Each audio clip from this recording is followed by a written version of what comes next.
Hello everyone, এই ভিডিওতে আমি আপনাদের একটা গুরুত্বপূর্ণ বিষয় দেখাবো।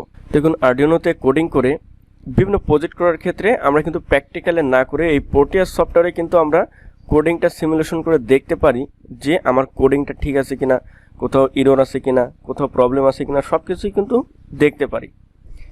যেরকম ব্লুটুথ যদি আপনি প্রজেক্ট করেন, এই দেখুন এটা হচ্ছে ব্লুটুথ মডিউল। যদি আল্ট্রাসনিক সেন্সর নিয়ে কাজ করেন, এটা হচ্ছে আল্ট্রাসনিক সেন্সর, এটা হচ্ছে পিআইআর মোশন সেন্সর।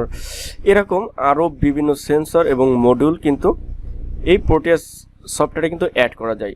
আমি কিন্তু আপনাদের দেখিয়েছি যে আর্ডিনো প্রোটিয়াস সফটওয়্যারে আর্ডিনো বোর্ডটা কীভাবে অ্যাড করতে হয়।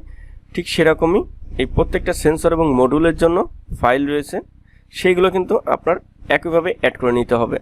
এখন এগুলো আমার অ্যাড করা এই জন্য এখানে আসছে।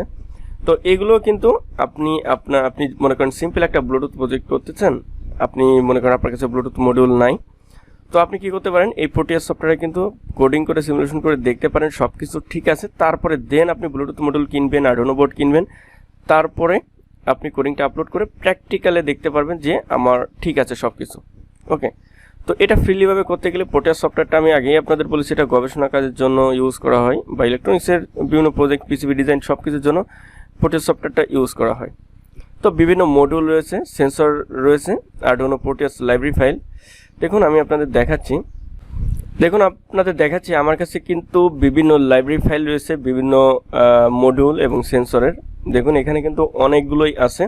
দেখুন আর্ডিনো লাইব্রেরি ফাইল, যেটা আপনারা অ্যাড করে দেখেছিলাম আর্ডিনো বোর্ড কীভাবে অ্যাড করতে হয়। তাহলে ব্লুটুথ লাইব্রেরি ফাইল, তারপর SC95 লাইব্রেরি ফাইল, এটা ট্রানজিস্টর, DHT11 বা DHT22 টেম্পারেচার এবং হিউমিডিটি সেন্সর। এটাও কিন্তু আপনি প্রোটিয়াস লাইব্রেরি ফাইল অ্যাড করে আপনি কিন্তু সিমুলেশন করে দেখতে পারবেন। তারপর DS1307, এরকম দেখুন অনেক সেন্সর। তারপরে জিপিএস লাইব্রেরি, তারপর GSM library for proteus, heartbeat sensor, তারপর infrared sensor, magnetic reed switch, range sensor. দেখুন এখানে কিন্তু অনেকগুলোই আছে। এগুলো কিন্তু আমার বাই করতে হয়েছে, এগুলো কিন্তু ফ্রিতে পাওয়া যায় নাই। তো এগুলো আপনাদের দিয়ে দেব, কোনো টেনশন করবেন না। দেখুন আমি দেখাচ্ছি। দেখুন এইগুলো আমি অ্যাড করেছি এখানে। ওকে, এইগুলো এইটা অ্যাড করেছি, আর এটা তো অ্যাড করে আপনাদের দেখিয়েছিলাম। তো এটা কিভাবে অ্যাড করবেন সেটা আপনাদের আগে একটু দেখিয়ে দিই। ওকে, দেখুন এইখান থেকে আমি কোনটা, দেখুন এইখান থেকে মনে করেন range sensor library, Proteus range sensor নিয়ে আপনি কাজ করতে গেলে প্রোটিয়াস লাইব্রেরি ফাইল অ্যাড করবে। এবং এইটা দিয়ে আপনি প্রথমে এক্সট্রাক্ট হেয়ার করবেন। ওকে, দেখুন এই তিনটা ফাইল কিন্তু চলে আসছে। তো রেঞ্জ সেন্সরের জন্য এই তিনটা ফাইল চলে আসছে। এই তিনটা ফাইল আপনার কি করতে হবে, কপি করতে হবে। এই কপি করলাম। এরকম এখানে যে ফাইলটা আপনি এক্সট্রাক্ট হেয়ার করবেন একটা ফোল্ডার তৈরি হবে। ওই ফাইলগুলো আপনাকে কিন্তু এই যে সি ফোল্ডারে programme file, lab centre electronics, Proteus 7 professional, তারপর এখান থেকে লাইব্রেরি, এখানে গিয়ে আপনাকে পেস্ট করে দিতে হবে। ওকে, আমার পেস্ট হয়ে গেছে। তাহলে আমি কি নিছি, রেঞ্জ সেন্সর, তাই না? তো এটা কিন্তু দেখি এখানে আসে কিনা।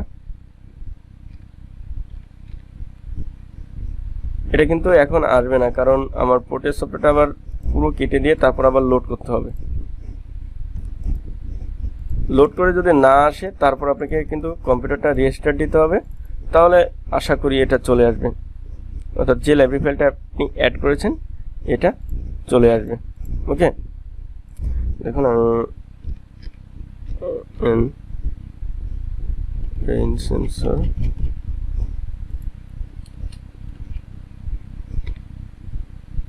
এই যে দেখুন রেঞ্জ সেন্সর।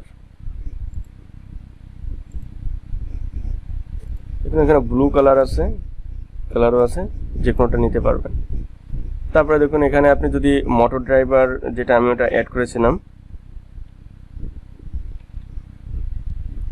দেখুন মোটর ড্রাইভার যে মডিউলটা রয়েছে সেটা কিন্তু আপনি এখানে অ্যাড করে দেখতে পারেন। অর্থাৎ আপনি যদি এই মডিউলটা না কিনে প্রোটিয়াস সফটওয়্যারে অ্যাড করে যদি কাজে লাগিয়ে দেখতে পারেন যে আপনার কোডিংটা ঠিক আছে কিনা, তাহলে কি অনেক বড় বেনিফিট কিন্তু। তো এভাবে আপনারা বিভিন্ন সেন্সর এবং মডিউল প্রোটিয়াস সফটওয়্যারে অ্যাড করে কিন্তু আপনারা দেখতে পারেন যে আপনার কোডিংটা ঠিক আছে কিনা, আপনার প্রজেক্টটা ঠিক আছে কিনা, এগুলো কিন্তু আপনি দেখতে পারবেন। দেখুন এখানে অনেক ফাইল আছে, এটা ডিলিট করে দিই, এগুলো তো আমার লাগছে না, ওটা অ্যাড করা হয়ে গেছে। ওকে, এভাবে কিন্তু প্রত্যেকটা সেন্সর আপনি যে সেন্সর নিয়ে কাজ করবেন, যে মডিউল নিয়ে কাজ করবেন, এখানে যেগুলো আছে সেগুলো কিন্তু আপনার প্রোটিয়াস সফটওয়্যারে অ্যাড করে আপনি কিন্তু ওইখানে সিমুলেশন করে দেখতে পারবেন। এখন দেখুন এগুলো কোথায় থেকে আমি নিয়েছি আপনাদের একটু দেখাই। দেখুন এগুলো হচ্ছে, এই দেখুন এটা হচ্ছে এই engineeringprojects.com, এইখান থেকে কিন্তু আমার বাই করতে হয়েছে। দেখিয়ে দিচ্ছি, দেখুন এইখানে প্ল্যান আছে, এখানে $5, $2, $2 প্রত্যেকটা। এখানে ডাউনলোডে দিলে কিন্তু ডাউনলোড হবে না, এখান থেকে প্ল্যানে যে কোনো প্ল্যানে গিয়ে আপনাকে পে করে তারপরে এগুলো নিতে হবে। তো যাই হোক, আপনাদের এগুলো আমি ফ্রিতেই দিব, কারণ আমার কাছে ছিল, আপনারা এগুলো ইউজ করতে পারবেন। ওকে, তো আশা করি বুঝতে পেরেছেন যে এই ভিডিওতে আমি কি দেখিয়েছি, যে বিভিন্ন প্রজেক্ট করার ক্ষেত্রে প্রোটিয়াস যে সফটওয়্যারটা এটা আমরা ইউজ করব। এখন কিভাবে কোডিং করে কি করতে হয় সেটা আমি পরবর্তীতে দেখাবো। তো এই লাইব্রেরি ফাইলগুলো, বিভিন্ন মডিউল সেন্সরের লাইব্রেরি ফাইলগুলো আপনারা প্রোটিয়াস সফটওয়্যারে অ্যাড করে এগুলো কিন্তু কাজে লাগাইতে পারবেন।